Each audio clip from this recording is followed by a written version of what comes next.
Community Health Worker Training, Cardiovascular Health and Diabetes, Module 6A, High Blood Cholesterol.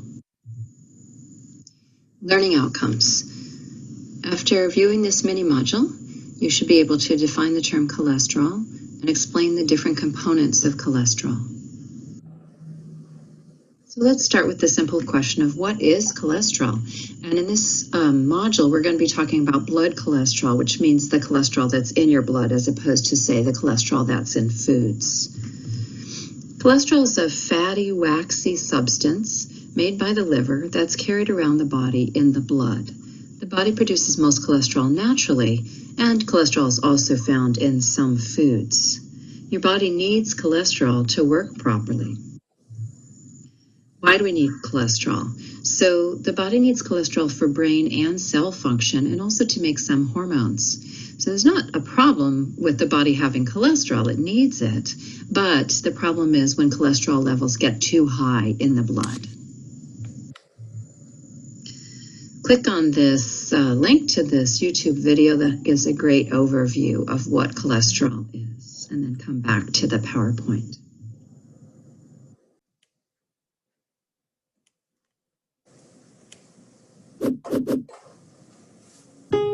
So cholesterol is a waxy substance that's made by the body, made primarily by the liver.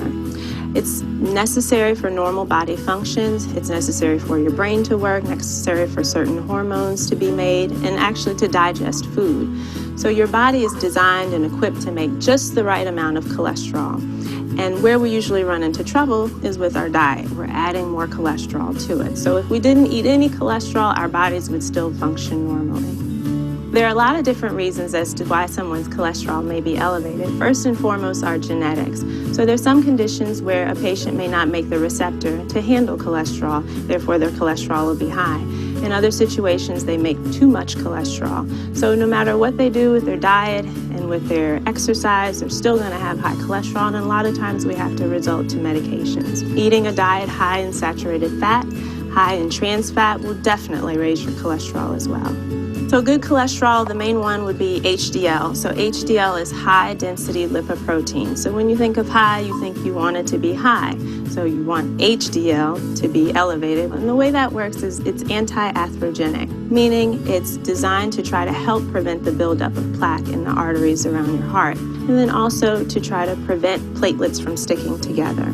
On the other hand, you have your LDL, which is your low-density lipoprotein, and you'd like that to be as low as possible because that does the exact opposite of the HDL. It increases your risk of those platelets from sticking together and damage to the walls of the arteries around the heart. The way we get your HDL elevated would be to exercise, stop smoking, and eat whole grains. Your triglycerides, so that's the fat in your blood, that works kind of like the LDL as well, and that's going to increase your risk of blockages in the arteries around the heart. So that number we generally want less than 150. Your total cholesterol is made up of your LDL plus your HDL plus 20% of your triglycerides. If you have a total cholesterol of 300, then something in that mixture is elevated, and you should go to your doctor and get the breakdown of exactly what's going on. The good news to high cholesterol is that there are a lot of options to get you to goal, either with dietary and lifestyle modifications or a number of different medications as well.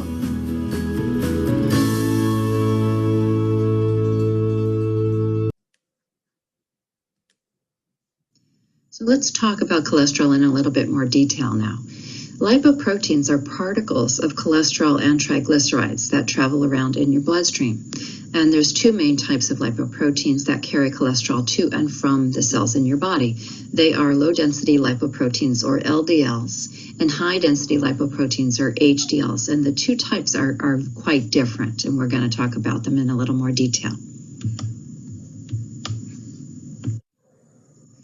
Let's start with low-density lipoproteins, or LDLs. These are commonly referred to as bad cholesterol, and that's because they cause a buildup of plaque in the arteries. And so the goal should be to keep that LDL number low, and the cutoff is 130. So we really want people to keep their LDL level below 130 when they have that blood test.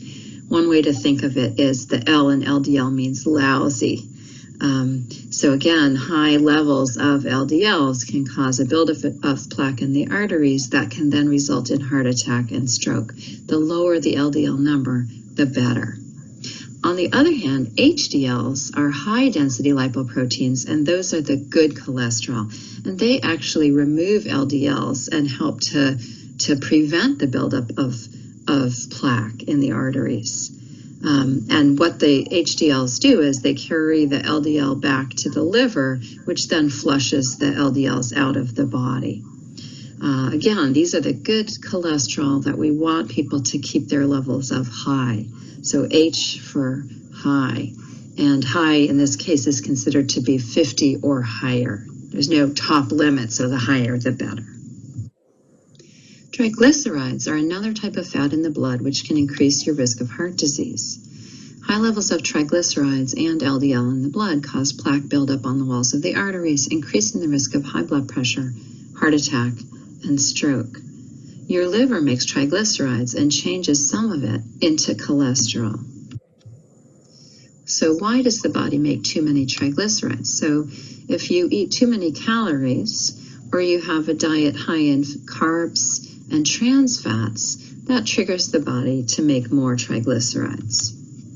And smoking and drinking alcohol will also increase triglyceride levels and lower HDL levels. And remember that HDL is the good cholesterol that we want to be high. The other thing that's true is that people with high triglyceride levels often have lower good cholesterol, lower HDL, and people with diabetes often have both, so they have a double whammy, 2 risk factors. So often people will have their total cholesterol screened. It's a blood test. And so what does it mean? So total cholesterol is actually an equation that adds together the total amount of good cholesterol, HDL, the total amount of bad cholesterol, LDL, and 20% of the triglyceride level. And it comes up with a total. And here are the ideal target numbers that the CDC, the Centers for Disease Control and Prevention, recommend in terms of cholesterol. So ideally, somebody's total cholesterol should be under 200 milligrams per deciliter. Their LDL or bad cholesterol should be less than 100. Their HDL or good cholesterol should be at least 60. And their triglycerides should be less than 150. So let's just go back and remind ourselves about plaque. We talked about it a while ago when we were talking about heart attack, but go ahead and click on this link, this YouTube link, and watch the video about the dangers of plaque, and then come on back to the PowerPoint.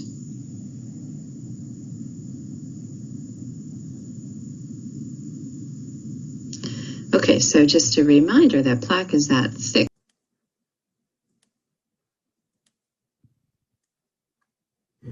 Becky, could you explain plaque development? There are several new insights into how plaque develops. We traditionally thought that plaque grew on the lining of the artery wall, protruded into the artery, and blocked blood flow to the heart.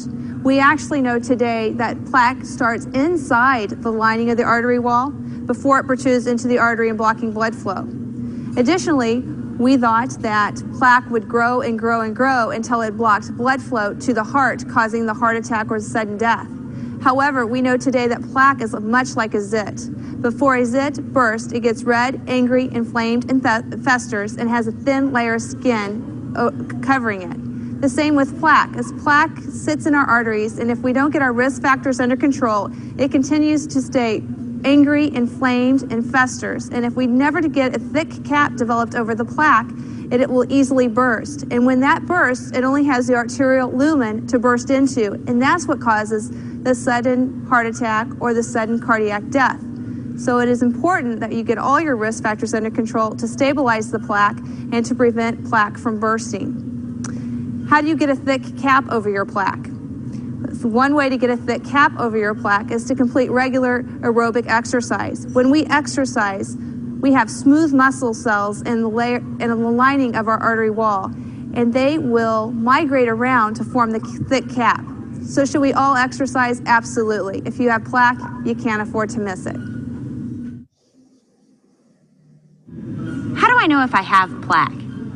If you have risk factors for heart disease, I strongly encourage you to see your healthcare provider, as it might be recommended that you undergo a calcium screening. This can be done through the cardio scan. It will take images of your heart to determine if you have calcified plaque deposits in your heart arteries. Also, if you've had an angioplasty or stent or open heart surgery, you have plaque in your arteries. Once you know that you have plaque, that does put you at increased risk for developing heart events.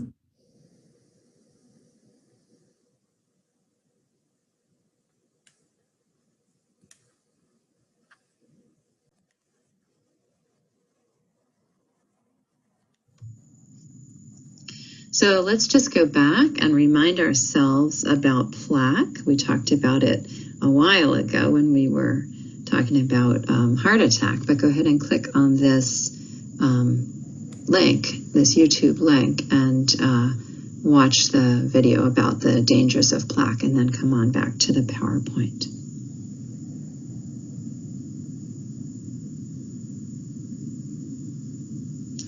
Okay, so just a reminder that plaque is that thick, hard layer of cholesterol that can narrow the blood vessels and clog the arteries.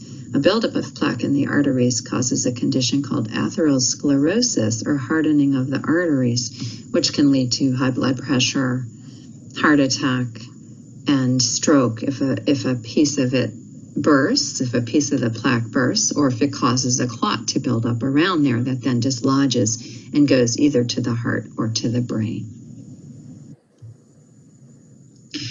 Now you can define the term cholesterol and explain the different components of cholesterol. The next mini module 6b goes over the causes, risk factors, prevention, and diagnosis of high blood cholesterol.